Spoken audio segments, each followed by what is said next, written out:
એના વિશે માહિતી મેળવવા માટે આ વેબિનારનું આયોજન કર્યું છે. Lions club of Ahmedabad city દ્વારા આ વેબિનારનું આયોજન કરેલ છે. અહીં ઉપસ્થિત સર્વે મેમ્બર્સ તેમજ ઘણા બધા લોકો લાયન્સ ક્લબ વિશે જાણે છે, પણ એનું એક ટૂંકાણમાં જણાવું તો લાયન્સ ક્લબની સ્થાપના લગભગ 104 વર્ષ પહેલા જરૂરિયાતમંદની મદદ કરવાના હેતુથી કરવામાં આવી હતી. સેવાના સિદ્ધાંતથી બનેલી આ સંસ્થા એ વિશ્વની સૌથી મોટી સ્વૈચ્છિક સેવાકીય સંસ્થા છે, જે વિશ્વના 210 દેશોમાં ફેલાયેલી છે અને લગભગ 14 લાખથી પણ વધુ સભ્યો આ સેવા યજ્ઞમાં જોડાયેલા છે, જેમાં જેની પાસે છે તેની પાસેથી લઈ અને જેની પાસે નથી તેને આપવાના સેતુ રૂપે કાર્ય કરી રહી છે. આંખોના મોતિયાના ઓપરેશન, બ્લડ ડોનેશન, એન્વાયરમેન્ટ, ભૂખ્યાને ભોજન, અપંગોને સહાય, અવેરનેસ પ્રોગ્રામ જેવી અનેક પ્રકારની પ્રવૃત્તિઓ થઈ રહી છે. કોરોનાની પરિસ્થિતિથી આપણે સૌ વાકેફ છીએ. આખી દુનિયામાં હાહાકાર મચાવી દીધો છે. આ મહામારીના કાળમાં પણ સંસ્થા બધાને મદદરૂપ થવા માટે હંમેશા પ્રયત્નશીલ રહી છે. માસ્ક, સેનિટાઈઝર તેમજ નાશ લેવાના મશીનનું વિતરણ, તે ઉપરાંત જરૂરિયાતમંદને ઓક્સિજન મશીન તેમજ મેડિસિન્સ પણ અરેન્જ કરી મદદરૂપ થઈ છે. આજથી 2 મહિના પહેલા મ્યુકોરમાઇકોસિસના જ્યારે બહુ જ કેસ હતા, ત્યારે ઈએનટી સ્પેશિયાલિસ્ટની મદદથી મ્યુકોરમાઇકોસિસનો અવેરનેસ પ્રોગ્રામ પણ અમે ઓર્ગેનાઇઝ કર્યો હતો. અને હવે આજે જ્યારે થર્ડ વેવ માટે બધા પ્રિડિક્શન કરી રહ્યા છે અને ઘણા સ્ટેટમાં તેની અને ઘણી કન્ટ્રીમાં પણ તેની શરૂઆત થઈ ગઈ છે, તો તેની વિગતવાર માહિતી મેળવવા માટે અને અગાઉથી જ આપણે શું પ્રિકોશન્સ રાખી શકાય તેની માહિતી માટે આ વેબિનારનું આયોજન કરવામાં આવ્યું છે. આ પ્રોગ્રામને આગળ વધારતા પહેલા હું અમારા લાયન્સ ક્લબ ઓફ અહેમદાબાદ સિટીના પ્રેસિડેન્ટ શ્રી રૂપા સોનીને રિક્વેસ્ટ કરીશ કે તેઓ અત્રે ઉપસ્થિત સર્વેનું વેલકમ કરશે.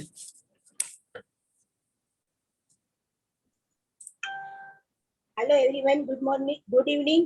હું સિટી ક્લબ પ્રેસિડેન્ટ રૂપા સોની આપ સૌનું આજના વેબિનાર પ્રોગ્રામમાં સ્વાગત કરું છું.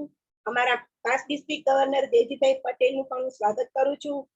મારા ક્લબ મિત્રો અને અન્ય ક્લબના મેમ્બર્સનું સર્વેનું હું સ્વાગત કરું છું. આજે આપણી સાથે ડોક્ટર ભાવિકાબેન પટેલ ઉપસ્થિત છે, જેઓ આપણને ત્રીજી કોરોનાના થર્ડ લેયર વિશેની વિગતવાર માહિતી આપશે.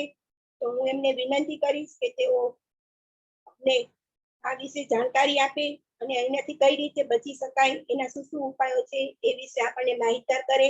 ડોક્ટર ભાવિકાબેન પટેલ.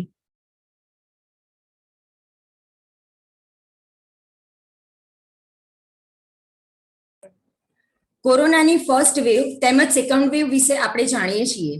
તેના સિમ્ટમ્સ, પોસ્ટ કોવિડ ઇસ્યુ વિશે પણ આપણે બધા માહિતગાર છીએ.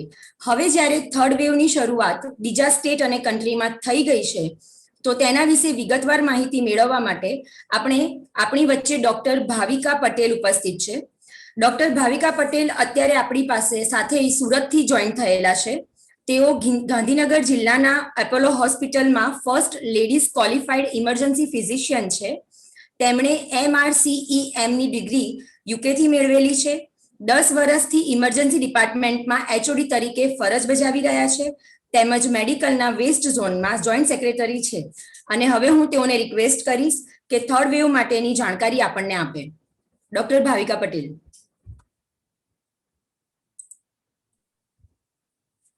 Namaste. Arpita, thank you for the nice introduction.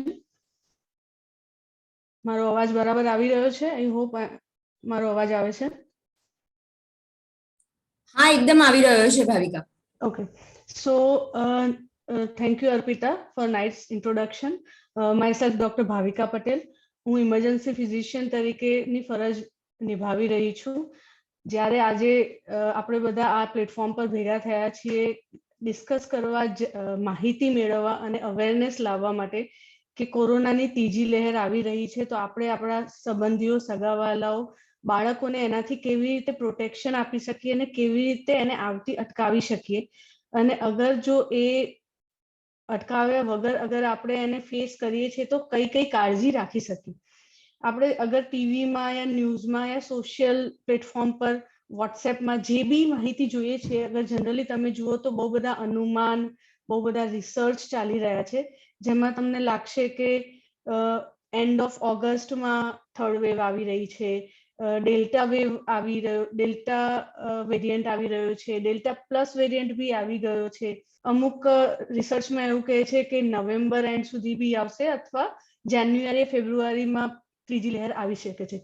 પણ અગર આપણે ધ્યાન આપીએ આ બધા જ રિસર્ચ અને અનુમાન પર, તો એ એક જ વસ્તુ પર બેઝ છે કે કેવી રીતે આપણે આપણા બિહેવિયરને અને આપણા રૂટીનને મેનેજ કરીએ છીએ એની ઉપર ડિપેન્ડ થર્ડ વેવ ક્યારે આવશે. અગર ડોક્ટરની લેંગ્વેજમાં કહીએ તો કોરોના અપ્રોપ્રિએટ બિહેવિયર ઓર સેફટી મેજર્સ અગર લેવામાં આવે તો આ થર્ડ વેવને ટાળી પણ શકાય છે. પણ અગર જો આ સેફટી મેજર્સ ના લેવામાં આવે, અપ્રોપ્રિએટ બિહેવિયર, બધાને જ ખબર છે આજે અગર હું કહું કે નાના બાળકોથી લઈને વયસ્કથી સિનિયર સિટીઝન સુધી દરેકને ખબર છે કે what is corona appropriate behaviour. Face mask પહેરવું, હાથ ધોવા, સોશિયલ ડિસ્ટન્સિંગ રાખવું, અનનેસેસરી ક્રાઉડેડ પ્લેસમાં જવાનું ટાળવું અને સેનિટાઇઝેશનનો યુઝ કરવો.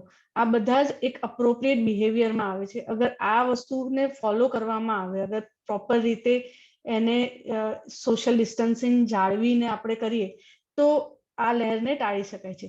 હા, પણ છતાં આ બધું કર્યા છતાં અગર તમને એવું લાગે કે ના કોરોના આવી રહી છે, તો આપણે શું શું કરી શકીએ જેના લીધે આપણે કોરોનાને ટાળી શકીએ અગર યા પ્રોપર રીતે એને ફેસ કરી શકીએ ને ઓછી પ્રોબ્લેમથી આપણી ફેમિલી અને બાળકોને સારી રીતે એનાથી બચાવી શકીએ. તો જ્યારે પણ આપણે થર્ડ વેવની યા ત્રીજી લહેરની વાત કરીએ છીએ ત્યારે હંમેશા એવું કહેવામાં આવે છે કે બાળકોમાં આવશે અને કદાચ એટલે જ ભયનું વાતાવરણ વધારે છે. તો કેમ બાળકોમાં જ આ આવવાનું છે એવું કેમ કહેવામાં આવે છે? તો અગર જો તમે ધ્યાન આપો તો ફર્સ્ટ અને સેકન્ડ લેયરમાં એવું નહોતું કે ખાલી એડલ્ટમાં જ હતી, બાળકોમાં પણ એટલા જ પ્રતિશતમાં ઇન્ફેક્શન હતા. હા, પણ એવા બાળકોમાં જસ્ટ બીકોઝ કે સ્કૂલ્સ બંધ હતી, ગેટ ટુગેધર બંધ હતા એટલે બાળકોમાં એનું પ્રમાણ ઓછું હતું. અત્યારે બી એ બંધ છે, પણ અત્યારે સોસાયટીમાં વેક્સિનેશન ચાલુ થઈ ગયા છે. ફર્સ્ટ અને સેકન્ડ લેયરમાં મેક્સિમમ જે એડલ્ટ લોકો છે એ લોકો ઓલરેડી યા તો કોરોનાના એક્સપોઝરમાં આવી ગયા છે યા તો કોરોના પોઝિટિવ થઈ ચૂક્યા છે. પ્લસ અમુક લેવલનું વેક્સિનેશન ઓલરેડી થઈ ચૂક્યું છે. ખાલી બાળકો જ એવા છે જેમનું વેક્સિનેશન નથી થયું અને આપણે કમ્પેરિઝનમાં બાળકોની ઇમ્યુનિટી બહુ જ ઓછી હોય છે અને એટલે જ થર્ડ લેયરમાં એવી શંકા દાખવવામાં આવે છે, રિસર્ચમાં એવું લાગે છે કે બાળકોમાં વધારે આવશે. તો હવે એ વસ્તુ સાથે આપણે અગર ફેસ કરીશું તો કેવી રીતે કરીશું? તો ફર્સ્ટ અગર તમે વેક્સિનેશનના નંબર્સ પર ધ્યાન આપો તો લેટેસ્ટ 1-2 દિવસના નંબર્સ પ્રમાણે 130 કરોડમાંથી ખાલી 11 થી 12 કરોડ લોકોને જ બંને વેક્સિન કમ્પ્લીટ થઈ છે. એટલે if you count the percentage, અગર પર્સન્ટેજમાં જોઈએ તો લેસ ધેન 10% અને પરફેક્ટલી 8.5 ઓર 8.9% લોકો જ બંને વેક્સિનેશનના ડોઝ લઈ ચૂક્યા છે.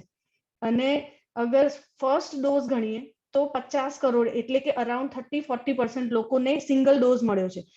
હજી પણ અગર આટલી જ સંખ્યા બાકી છે, આટલા ટાઈમમાં અગર 6 મહિના 7 મહિનામાં આટલા લોકો જ થઈ શક્યા છે, મેક્સિમમ ટ્રાય કરવા છતાં બી હજી એ 6 થી 7 મહિના લાગશે આખા ઇન્ડિયાને ફૂલ્લી વેક્સિનેટેડ થતા. અને જ્યાં સુધી એ ફૂલ્લી વેક્સિનેશન નહીં થાય ત્યાં સુધી ત્રીજી લહેરના બી ચાન્સીસ છે, વેરિયન્ટ ચેન્જ થવાના બી ચાન્સીસ છે, ડેલ્ટા પ્લસ કોઈ બી વેરિયન્ટ આવી શકે છે. તો આપણે એ બધું ધ્યાનમાં રાખતા કોરોના અપ્રોપ્રિએટ બિહેવિયર અગર આપણે કરીશું તો એ કંટ્રોલ કરી શકીશું. હવે જ્યારે બી બાળકોમાં આની વાત થાય છે તો બાળકોને પહેલા તો કેવી રીતે પ્રોટેક્શન આપી શકાય?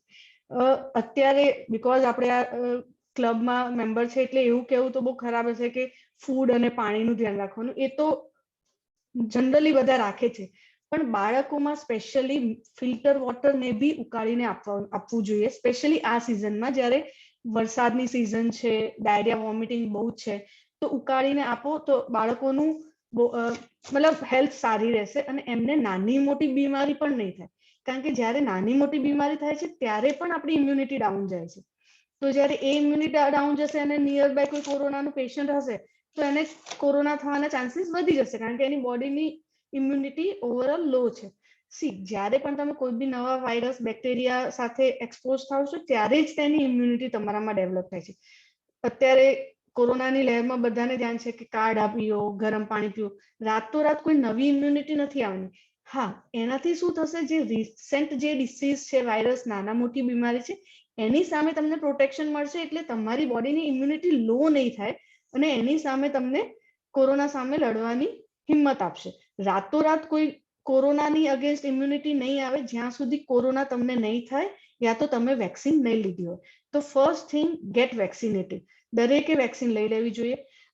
મને નથી ખબર પણ જનરલ પબ્લિકમાં હજી પણ અમુક અંશે વેક્સિન લેવા માટે બહુ જ મતલબ એક ડર છે, ભય છે કે એમને કંઈક સાઈડ ઇફેક્ટ થઈ જશે, કશું થઈ જશે.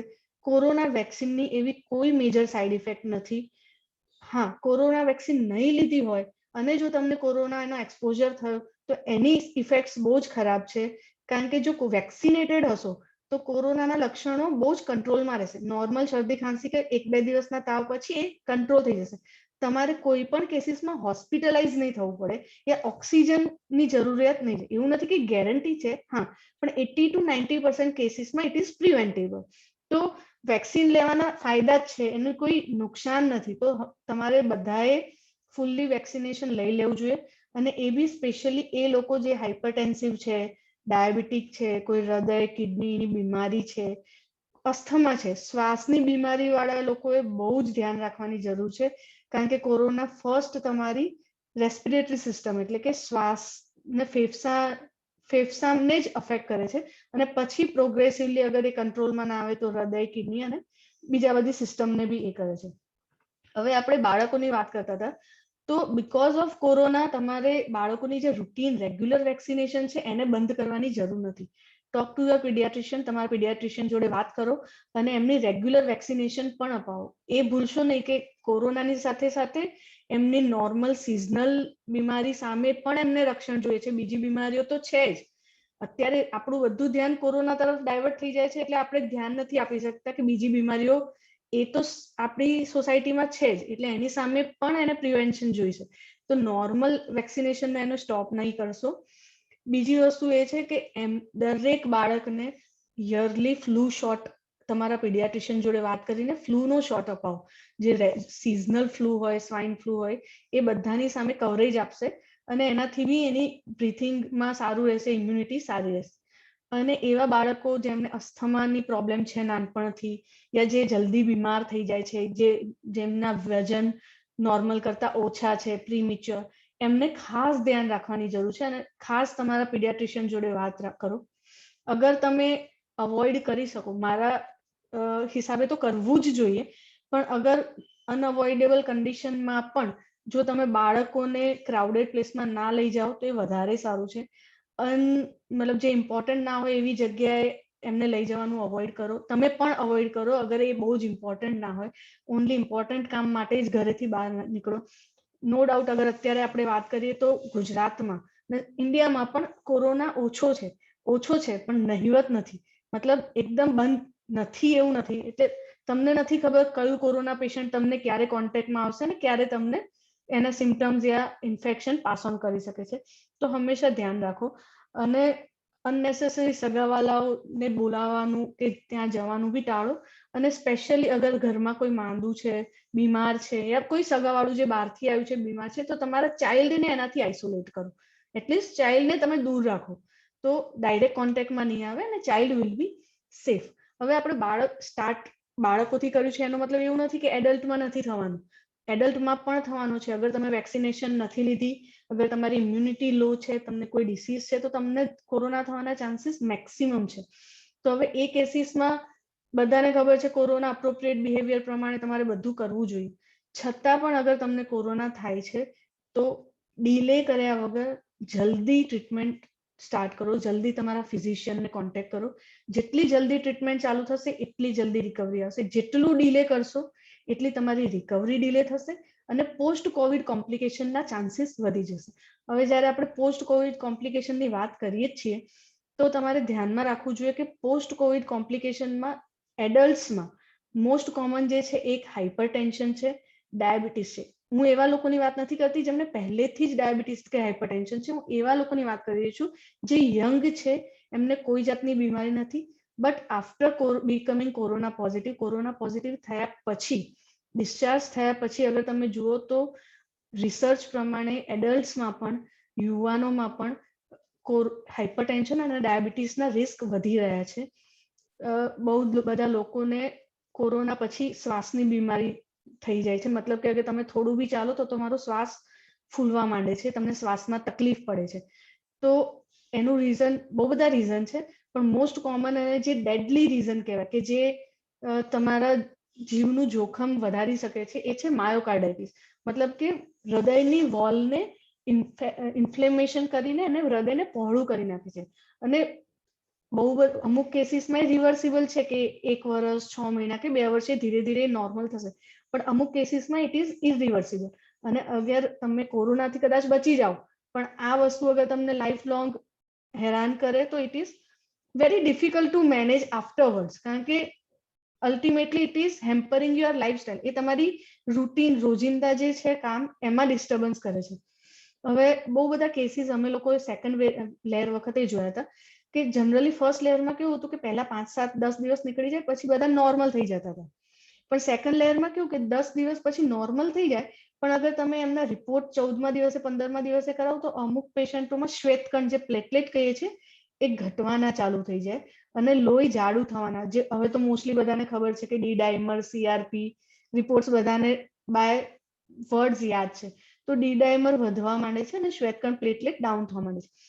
તો એનાથી શું થઈ શકે છે? ડિલે, તમે યુ ફીલ ગુડ, અઠવાડિયા 14 દિવસ પછી તમે આઇસોલેશનમાંથી બહાર આવી ગયા, નોર્મલ થઈ ગયા, પછી 1-2 અઠવાડિયા પછી તમને અચાનક ફરીથી વીકનેસ થવા માંડે, કશેથી બી બ્લીડિંગ થઈ જાય, તમારું ડી ડાયમર, લોહી જાડું થઈ ગયું હોય તો એના લીધે તમને શ્વાસમાં તકલીફ પડે, તમારી હૃદયની નળીઓ બંધ થઈ જાય, હાર્ટ એટેકના કેસીસ વધી ગયા હતા.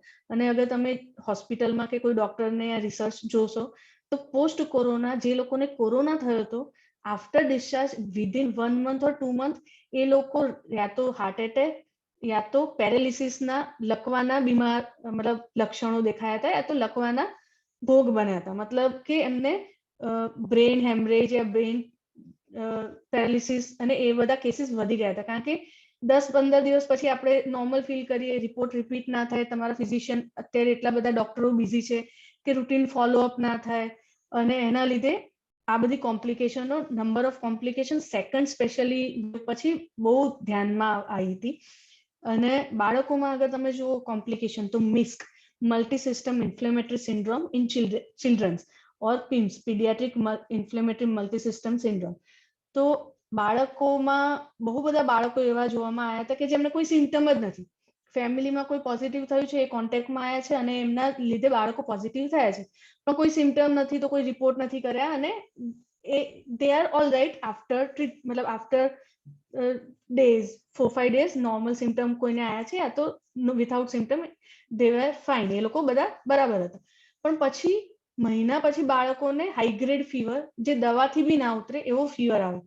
પછી તમે એમને લઈ જાઓ પેશન્ટ ડોક્ટર જોડે, રિપોર્ટ કરાવો તો એવું દેખાય કે પાસ્ટમાં એમને ઓલરેડી કોરોના થઈ ગયો છે. બરાબર છે. અને અત્યારે શું છે, તો એમની બહુ બધી સિસ્ટમમાં, એટલે કે બ્રેઇન, હાર્ટ, ફેફસા, કિડની, કશે પણ સોજા આવવા માંડ્યા છે, ઇન્ફ્લેમેશન થવા માંડ્યું છે, અને એની લીધે એમને બહુ હાઈગ્રેડ ફીવર આવે છે, એમના સિસ્ટમ શટડાઉન થવા માંડે છે, અને આ કન્ડિશન બહુ ગંભીર અને ડેડલી છે. મતલબ કે એના લીધે બાળકોનો જીવ પણ ગયો છે. અને આ બધી વસ્તુ એટલી નવી છે ડોક્ટરો માટે ને બધા માટે, એના રિસર્ચ નો ડાઉટ ચાલે છે, પણ સ્ટીલ એટલી નવી છે, પ્લસ એ બાળક છે, એક સેન્સિટિવ ટોપિક છે, અને એ બધું કોપઅપ કરવાનું એક સાથે, અને આ બધું અગર ફેસ ના કરવું હોય તો only one solution, keep safe distance, 6 ફીટનું ડિસ્ટન્સ રાખો, avoid crowded places, wear mask પહેરો રેગ્યુલર, સેનિટાઈઝ કરો, અને પોતાનું અને પોતાની ફેમિલીનું ધ્યાન રાખો. ઠીક છે. હવે આ દરેક વસ્તુ આપણે જ્યારે વાત કરીએ ત્યારે મોસ્ટ કોમન વસ્તુ છે કે ઘરે બેસો, વર્ક ફ્રોમ હોમ કરો, તમારો આઇસોલેશનમાં રહો. It is easy to say, પણ જ્યારે એક વર્કિંગ પર્સન જે મતલબ દિવસના 8-10 કલાક બહાર કામ કરે છે, એને તમે ઘરે બેસાડી દીધું, વર્ક ફ્રોમ હોમ કરાવી દીધું. બટ જે બીજી એક વસ્તુ જોવામાં આવી છે ડ્યુરિંગ ક્વોરન્ટાઇન યા ડ્યુરિંગ આઇસોલેશન ઓર લોકડાઉન, એ છે કે વેટ ગેઇન. સડન 4-5-6 કિલો લોકોનું વજન વધી ગયું છે કારણ કે તમારી મોબિલિટી ઓછી થઈ ગઈ છે. તમે ઘરે બેસીને ખાઓ છો. પહેલા તમે ટિફિન વાળું ખાતા હતા, ઓછું ખાતા હતા, ટાઈમ નહોતો તમારી માટે એ બધી વસ્તુ માટે. હવે તમે ઘરે છો, દરેકને ઈચ્છા થાય છે રેસ્ટોરન્ટ બંધ છે, બહારનું જમવાનું બંધ છે, ઘરે બનાવીને તમે, અને તમારી મોબિલિટી ઓછી છે, તમારી એક્સરસાઇઝ નથી કોઈ, તમારું ફૂડ એટલું ને એટલું યા તો વધ્યું છે ઇન્ટેક, પણ સામે તમારી એક્સરસાઇઝ અને જે તમારું કામ હતું એ ઘટી ગયું છે, તમે ઘરે ને ઘરે છો. તો એ જે ઓબેસિટી છે, મોટાપો છે, itself is a risk factor for not only corona, ખાલી કોરોના માટે નહીં, પણ બીજી બધી ડિસીઝ માટે બી, હૃદયની બીમારી, બીપી, ડાયાબિટીસ, એ દરેક માટે મેઇન રીઝન ઇઝ મોટાપો, ઓબેસિટી.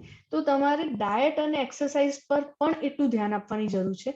જ્યારે પણ તમે ડાયટની વાત કરો છો ત્યારે શુદ્ધ ભોજન ઓબ્વિયસ લેવાનું છે, બટ એની સાથે હાઈ પ્રોટીન ખાવાનું છે. અગર તમે ઇન્ડિયન, આપણી ગુજરાતની વાત કરો સ્પેસિફિકલી, તો આપણા ફૂડમાં કાર્બોહાઈડ્રેટનું અમાઉન્ટ બહુ વધારે છે. રોટલી, ભાખરી, ઇવન નાસ્તામાં બી ખાખરા યા ભાખરી એવું જ ખાઈએ છીએ. પ્રોટીનના નામે આપણે ખાલી બપોરે દાળ જ ખાઈએ છીએ.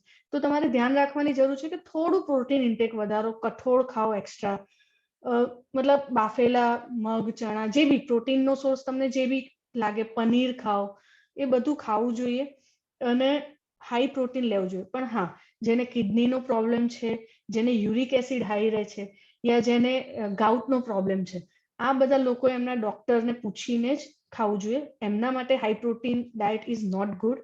તો હું એવું નથી કહેતી કે દરેકે ખાવું જોઈએ. હા, જે હેલ્ધી છે, જેમને કોઈ પ્રોબ્લેમ નથી અને આવા કોઈ કિડનીની રોગ નથી, નોર્મલ હાઇપરટેન્શન, ડાયાબિટીસ વાળા લોકોએ પણ પ્રોટીન વધારે ખાવું જોઈએ. અને એક બેઝિક એક્સરસાઇઝ કરવી જોઈએ, થોડું વોક કરવું જોઈએ, બેઝિક. અત્યારે online yoga classes, online basic stretching classes તમને બધે જ મળી રહેશે સોશિયલ પ્લેટફોર્મ પર. તો એક્સરસાઇઝમાં પણ ધ્યાન આપવું જોઈએ તમારે લોકોએ. અને આ બધી વસ્તુઓ ધ્યાનમાં રાખશો તો મોસ્ટલી આપણે થર્ડ લેયરથી બચી શકીશું. એવું કશું સ્પેસિફિક એવી કોઈ મેડિકેશન નથી કે જેનાથી આપણે બચી જઈએ. હા, આપણી રૂટીન લાઈફસ્ટાઈલ, આપણી લાઈફસ્ટાઈલ મોડિફિકેશનથી જ આ બધા વસ્તુને આપણે કોપ અપ કરી શકીશું અને સારી ઇમ્યુનિટી હશે તો જ આપણે કોરોનાની ત્રીજી લહેર સામે લડી શકીશું.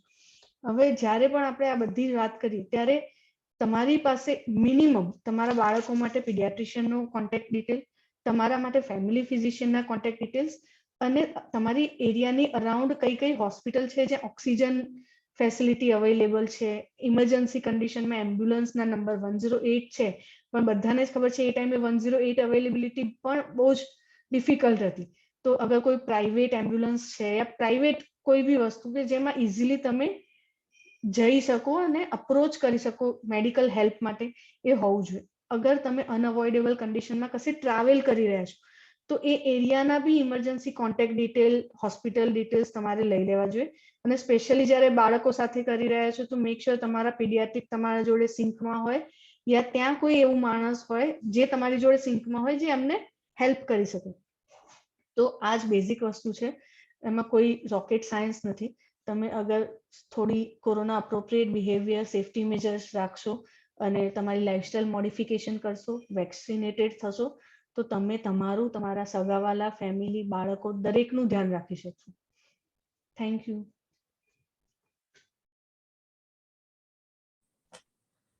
Thank you doctor Bhavika. આપે ખૂબ જ સરસ વિગતવાર માહિતી અમને બધાને આપી. આપ સર્વે પણ ખૂબ જ સારી રીતે આ અટેન્ડ કર્યું અને માહિતી મેળવી. તે છતાં આપને અગર કોઈ ક્વેશ્ચન્સ હોય તો આપ ચેટબોક્સમાં લખી શકો છો, અધરવાઇઝ તમે હેન્ડ રેઝ કરો તો હું તમને અનમ્યુટ પણ કરીશ. તો અગર તમારે કોઈ ડોક્ટરને ક્વેશ્ચન્સ પૂછવા છે તો એ આપ પૂછી શકો છો.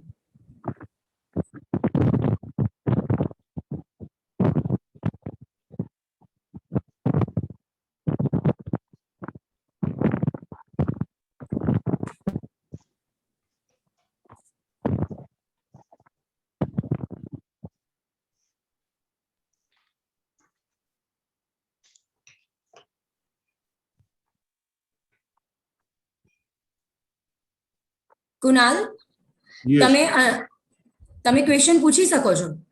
હા હા Firstly, thank you, Bhavika, for providing this precious information. Information અમને ખૂબ જ યુઝફુલ રહે અને આ આપે જે પ્રિકોશન્સ કીધા એ અમે ફૂલ્લી ફોલો કરવાનું ટ્રાય કરીશું. જે રીતના આપે કીધું કે કોઈ જે એટલે કોઈ અમારા ઘરે બીમાર આવે કે કોઈ આપણા ઘરે બીમાર હોય એ ટાઈમે એ વસ્તુ જાણવી બહુ અગત્યની છે કે એટલે એ કોઈ કોવિડ પેશન્ટ છે કે નહીં. તો એના માટે કોઈ સ્પેસિફિક એવી રીતના કોઈ પ્રિકોશન્સ લઈ શકાય ખરા અધર દેન આઇસોલેટિંગ ચિલ્ડ્રન? કારણ કે એવું દેખાઈ રહ્યું છે કે થર્ડ વેવ મોટા માટે પણ એટલું જ ડેન્જરસ છે જેટલું ચિલ્ડ્રન્સ માટે છે. તો એવું કઈ પ્રિકોશન્સ લઈ શકાય ખરા કે જેનાથી આમાંથી બચી શકાય? કૃણાલજી, જ્યારે બી આપણે પ્રિકોશનની વાત કરીએ છીએ તો બેસ્ટ પ્રિકોશન છે માસ્ક. જે બી તમારા ઘરે આવે છે તમે નો ડાઉટ એવું ફોર્સ તો ના કરી શકો કે તમે માસ્ક પહેરી રાખો, પણ હા, અગર એમને શરદી ખાંસી કે તાવના લક્ષણો દેખાય છે અને અગર એક જનરલ અપિયરન્સ એમનો બીમાર જેવો લાગે છે તો તમે એમને રિક્વેસ્ટ જરૂર કરી શકો છો.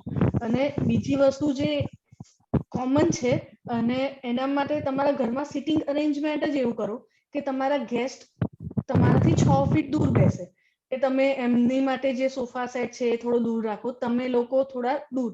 અગર તમારું અરેન્જમેન્ટ જ એવું હશે તો મતલબ વિથઆઉટ પ્રોબ્લેમ તમે લોકો એવી રીતે જ બેસશો. અને તમને તો ખબર જ છે કે આપણી ફેમિલીએ કેવી રીતે ધ્યાન રાખ્યું છે. તો તમે એક સાઈડ બેસો, ગેસ્ટ એક સાઈડ બેસે, અને એવી રીતે તમે સોશિયલ ડિસ્ટન્સિંગ થોડું જાળવી શકો છો.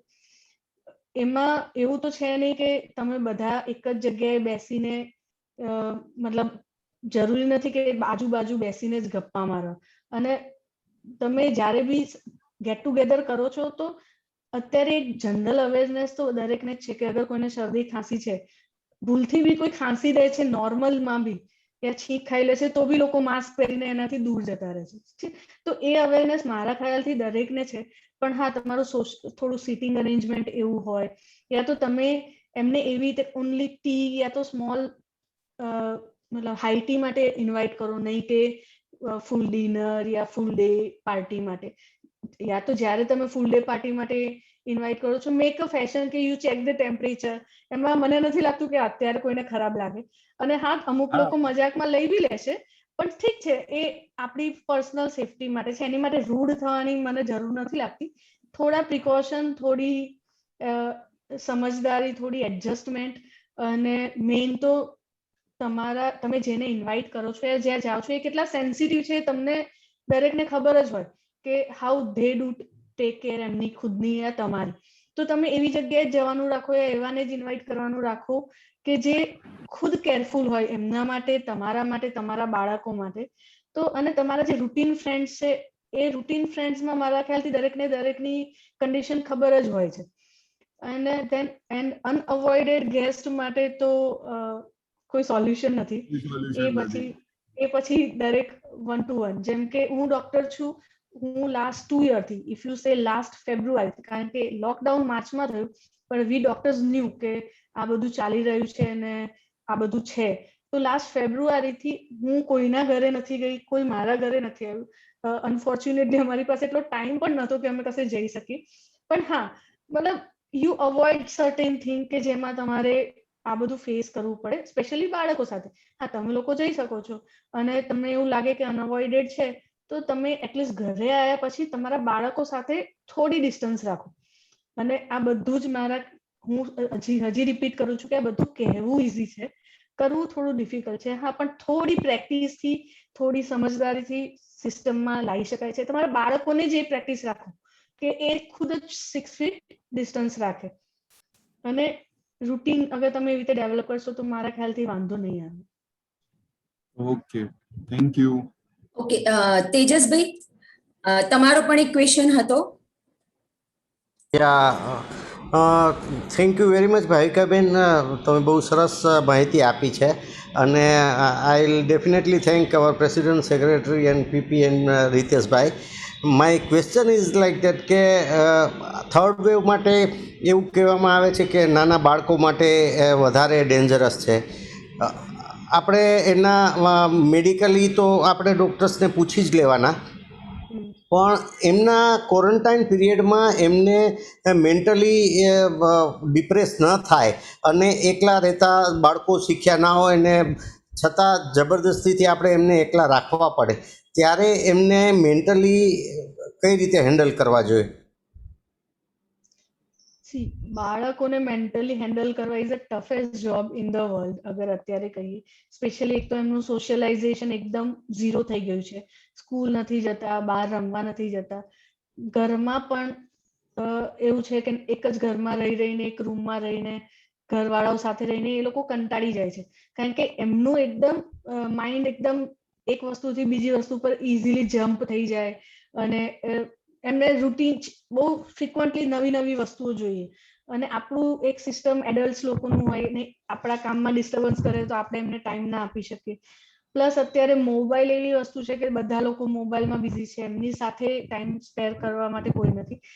તો અગર તમે જુઓ તો ફેસબુક પર, ઇન્સ્ટાગ્રામ પર કે સોશિયલ જે છે પ્લેટફોર્મ્સ એની ઉપર બહુ બધી અત્યારે ઇન્ફ્લુઅન્સર લોકો છે જે તમને આઈડિયાઝ આપે છે કે તમારા બાળકોને કેવી રીતે એન્ગેજ રાખો, કે એમને કેવી ગેમ રમાડવી, એમને કેવી રીતે બિઝી રાખવા, તો એ ફોલો કરવું જોઈએ. પ્લસ અત્યારે જ્યારે તમે વિચારી જ રહ્યા છો કે બાળકોમાં આવવાનું છે ને એમને એકલું રહેવાનું પ્રિપેર કરાવી છે, તો તમે એમને એવી રીતે ટ્રેન કરો કે એ એકલા પોતાની જાતે નવી નવી વસ્તુઓ એન્જોય કરે, એમને તમારી જરૂર ઓછી પડે. પણ એનો મતલબ એ નથી કે તમે મોબાઈલ આપીને એને બેસાડી દો. અત્યારની બહુ જ રૂટીન પ્રેક્ટિસ છે કે જ્યારે બાળક ખાતું નથી, મોબાઈલ મૂકો અને ખવડાવી દો.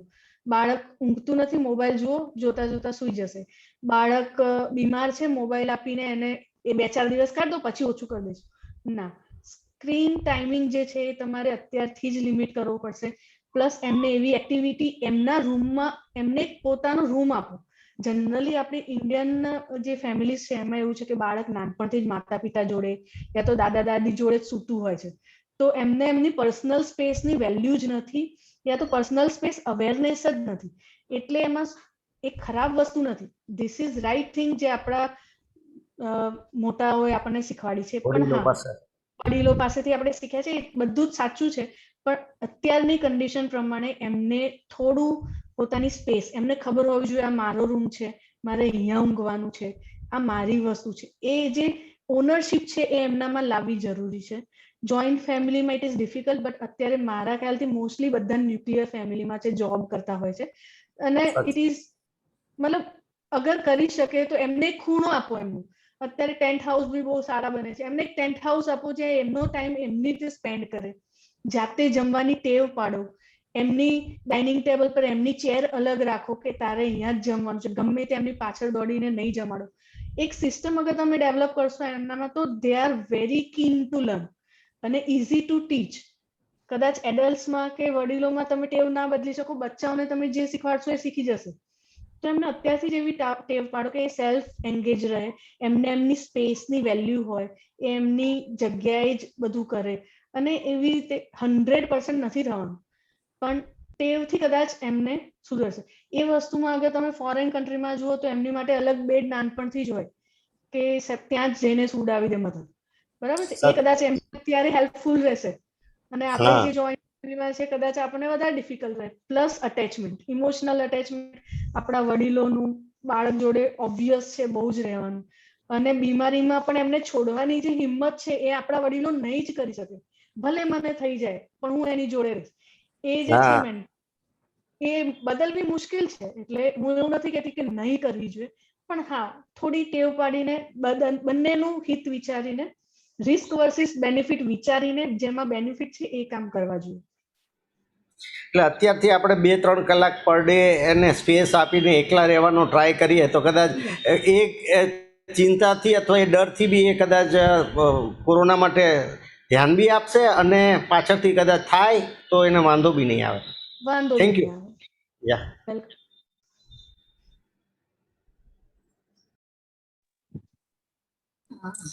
યસ મિલિંદજી, આપનો શું ક્વેશ્ચન હતો? Hello, ma'am. It was a wonderful explanation. I would like to ask, as per the doctor's view, how will this shockwave is harmful for vaccinated people? I didn't get your question properly. મને તમારો question નહીં સમજાયો. As per the doctor's view, this third wave is how much harmful for vaccinated people? See, vaccination is 70 to 80% good and best against corona, not for third wave, delta wave, for any wave. અગર તમે if you are vaccinated, અગર તમે vaccinated છો તો તમને જે તમારા લક્ષણો છે શરદી ખાંસી ને તાવ સુધી જ લિમિટ રહેશે. તમને ઓક્સિજનની જરૂર નહીં પડે કે તમને આઈસીયુ માં એડમિટ થવાની જરૂર નહીં પડે. હું એવું નથી કહેતી કે 100%, હા 80 થી 85% લોકોમાં આ જે લક્ષણો છે ટાળી શકાય છે. એટલે વેક્સિન લેવી એટલે જ ઇમ્પોર્ટન્ટ છે કે એ તમારા ડિસીઝને કંટ્રોલ કરશે. બટ મેમ મારો ક્વેશ્ચન એ છે કે વેક્સિન મેં લીધી છે રાઈટ, બટ તો બી મને થર્ડ વેવે મને કોરોના થયો તો એ મને કઈ રીતના હાર્મફુલ છે? વેક્સિનેટેડ લોકોને કઈ રીતના હાર્મફુલ થશે કે વેક્સિનેટેડ ને મતલબ હાર્મફુલ નથી થર્ડ વેવ મતલબ કોરોના થાય તો? એવી કોઈ ગેરંટી નથી. તમે વેક્સિન લીધી છે નથી લીધી તમને કોરોના થઈ શકે છે ફરીથી, પણ હા હું એ જ કહું છું કે એની કોઈ એવી મેજર કોમ્પ્લિકેશન તમને નહીં થાય. કારણ કે જે તમને ખબર છે સિટીમાં એક માર્કિંગ મળતું હતું, તમારું જે વાયરલ લોડ ના વેલ્યુઝ આવતા હતા એ વાયરલ લોડ તમારામાં ઓછો રહેશે. પણ એનો મતલબ એ નથી કે તમે લોકોને ઇન્ફેક્શન નહીં આપી શકો. તમારામાં ડિસીઝ કંટ્રોલ હશે, સિમ્ટમ્સ ઓછા હશે, તમારો વાયરલ લોડ ઓછો હશે, પણ તમે લોકો સેમ એટલા જ ઇન્ફેક્શિયસ છો બીજા માટે. એટલે તમે વેક્સિન લીધી છે છતાં તમારે આઇસોલેટ તો થવું જ પડશે, ટ્રીટમેન્ટ લેવી જ પડશે. પણ હા એ તમારા માટે એટલે સારું છે કે તમારામાં ગંભીર લક્ષણો નહીં આવે, એડમિશનની જરૂર નહીં પડે. Thank you, Bhavika ma'am. It was wonderful. Nice to have a conversation with you. Thank you. Okay Bhavika, એક ક્વેશ્ચન છે કે એક તો બાળકોને અગર આપણે મલ્ટીવિટામિન્સ ની ટેબ્લેટ્સ આપીએ, અગર આપણે એવું વિચારીએ છીએ કે થર્ડ વેવ બાળકોને વધારે અફેક્ટ કરશે, તો શું વિટામિન સી, વિટામિન ડી ની ટેબ્લેટ્સ આપણે બાળકોને આપી શકીએ? અને આપી શકીએ તો મંથમાં કેટલી વખત, વીકમાં કેટલી વખત, એ કેવી રીતે, અને શું એ ઇફેક્ટ કરશે બાળકોને? દરેક બાળકોમાં વિટામિન ડી, કેલ્શિયમ અને એ બધું જ આપવાની જરૂર નથી હોતી, કારણ કે બાળકોનો ગ્રોથ બધા સેમ નથી હોતા. It is different. દરેક બાળકની હાઈટ અલગ છે, વજન અલગ છે. એટલે તમારા પીડિયાટ્રિશિયન જ્યારે તમને દવા પણ આપે છે તો એમના વજન પ્રમાણે કેલ્ક્યુલેટ કરીને આપે છે. એટલે it is very difficult to say કે કેટલા દિવસ આપવી જોઈએ, કેટલા મહિના આપવી જોઈએ, કારણ કે દરેકનો ડોઝ અલગ છે. બરાબર છે? પણ હા, તમે ડેફિનેટલી તમારા પીડિયાટ્રિશિયન જોડે વાત કરીને એમને મલ્ટીવિટામિન, વિટામિન ડી, કેલ્શિયમની ગોળીઓ આપી શકો છો અને એ હંમેશા હેલ્પફુલ છે. પણ એનો મતલબ એ નથી કે દરેકને એ જરૂર છે. અગર તમે એમને પ્રોપર ખાવાનું, હાઈ પ્રોટીન ફૂડ, સારું hydration, hydration is very important again any viral, not only ખાલી કોરોનાની, કોઈ પણ વાયરલ ઇન્ફેક્શન, જે સિઝનલ ફ્લૂની સામે હાઇડ્રેશન ઇઝ વેરી ઇમ્પોર્ટન્ટ. અગર તમારું હાઇડ્રેશન સારું છે તો તમને જે વાયરલ ઇફેક્ટ છે એ ઓછી રહેશે. અગર તમે ડિહાઇડ્રેટેડ છો, પાણી નથી પીતા, આરામ નથી કરતા આફ્ટર કોરોના, તો એની તમારી જે રિપોર્ટ છે એ જલ્દી ખરાબ થશે, તમને વીકનેસ જલ્દી આવી જશે. અને બાળકોમાં જ્યારે આપણે સ્પેસિફિક વાત કરીએ તો એમનું water calculation is very difficult. થોડું પીસે, નહીં પીવે. તો એક તો એમને હાઇડ્રેટેડ રાખો, એમને એમના એજ પ્રમાણે એમનું પ્રોટીન ઇન્ટેક સારો કરાવો, એજ પ્રમાણે કેટલું ખાવું જોઈએ એ તમારા પીડિયાટ્રિશિયન તમને જનરલી સમજાવતા જ હોય છે, તો એ ખવડાવો. પ્લસ તમે પીડિયાટ્રિશિયન જોડે જઈને મલ્ટીવિટામિન, વિટામિન સી, ડી એ બધું ચાલુ કરી શકો છો અને એ બધું તમને પીડિયાટ્રિશિયન ડિટેલમાં સમજાવી શકશે. ઋષિરાજજી, આપનો જે ક્વેશ્ચન હતો કે આપણે ચિલ્ડ્રનના મેનુમાં ઇમ્યુનિટી બૂસ્ટ કરવા માટે કેવું મેનુ રાખી શકીએ, તો આઈ થિંક તમને આમાં જ એનો આન્સર મળી ગયો હશે કે તમારે તમારા પીડિયાટ્રિશિયનનું કોન્ટેક્ટ કરી અને જે પણ ચાઇલ્ડ છે એ કેટલી એજનું છે અને કેટલી હાઇટ છે, કેટલું વજન છે, એ પ્રમાણે એ તમને મેનુ આપે એ પ્રમાણે તમારે ફોલો કરવું પડશે. રાઈટ? ઓકે, હવે કોઈને ક્વેશ્ચન છે? આપણે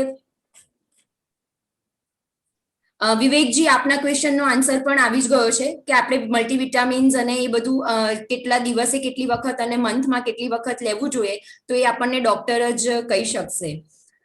એટલે જે પણ કોઈ વિટામિન્સની ગોળી કે લેવી છે તો એ એક વખત આપણા પીડિયાટ્રિશિયનને અધરવાઇઝ આપણા જે ફેમિલી ડોક્ટર છે આપણે મોટાઓને તો આપણે એક વખત એમનો કોન્ટેક્ટ કરી અને પછી એ આખું શેડ્યુલ ગોઠવવું જોઈએ. Right Bhavika? Yes. Okay, thank you Bhavika, તમે ખૂબ જ સારી માહિતી આપી. આપણી વચ્ચે અમારા પાસ ડિસ્ટ્રિક્ટ ગવર્નર દેવજીભાઈ જોડાયેલા છે. હું એમને કહીશ કે તે એમના શુભ વચન આપણને આપશે.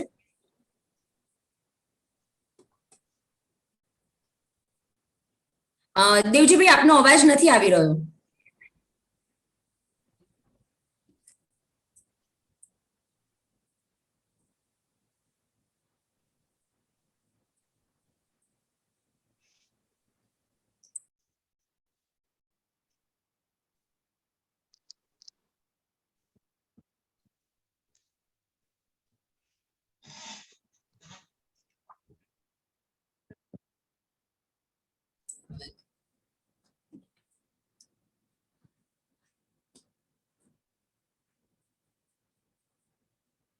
હેલો દેવજીભાઈ.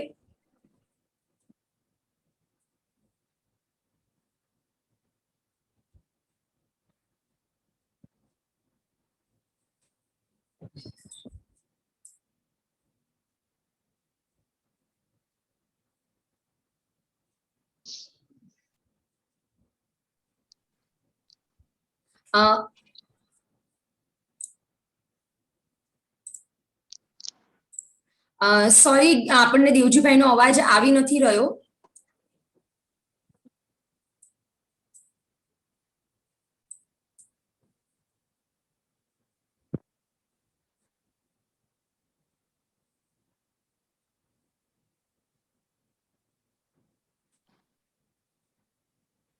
ઓકે, હું અમારા લિયો પ્રેસિડેન્ટ હિમાલી પટેલને રિક્વેસ્ટ કરીશ કે તેઓ આપણને વોટ ઓફ થેન્ક્સ આપશે.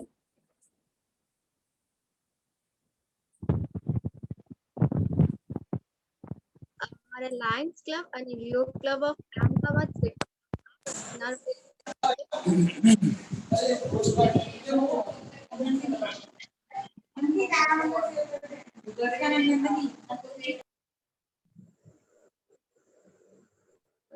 અમારા લાયન્સ અને લિયો ક્લબ ઓફ અમદાવાદ સિટી ના આ વેબિનાર પ્રસંગે આભારનો મત કહેવામાં આવ્યું તે સન્માનની વાત છે.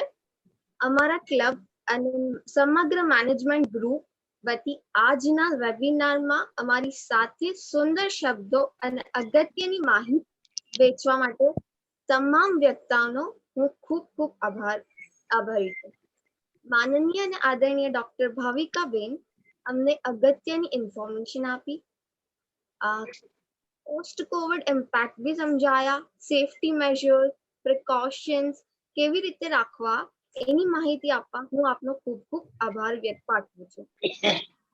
ઉપસ્થિત તમામ સભ્યો, મહેમાનો અને પ્રેક્ષકો, રૂપા આંટી, અર્પિતા આંટી જેમને ખૂબ મહેનત કરીને આ વેબિનાર એમને અભિવાદન કરું છું. અહીં અને વેબિનાર ભાગ લેવા માટે તમામ સહભાગીઓને આભારી છું. જેમ કે ભાવિકા આંટીએ કીધું કે આપણે નસીબદાર છીએ કે રિસર્ચ અને મેડિકલ ફિલ્ડ આટલું આગળ છે અને આપણે આ વહેલા તકે અવેર થઈને આ સિચ્યુએશનને ટાળી શકીએ છીએ. સો આપણે એની બી કેર રાખીશું અને હું ખાતરી આપું છું કે આપણું ક્લબ ભવિષ્યમાં વિવિધ લોકો પાસેથી નોંધપાત્ર જોડાવી મેળવી ચાલુ રાખશે આવા webinar. Thank you everyone. Thank you Hemali. ભાવિકાજી, આપને પણ ખૂબ ખૂબ થેન્ક યુ કે તમે તમારો કિંમતી સમય નીકાળીને તમે અમને આટલી સારી જાણકારી આપી અને આ વેબિનારમાં જોડાવા માટે આપ સૌનો ખૂબ ખૂબ આભાર. Thank you very much.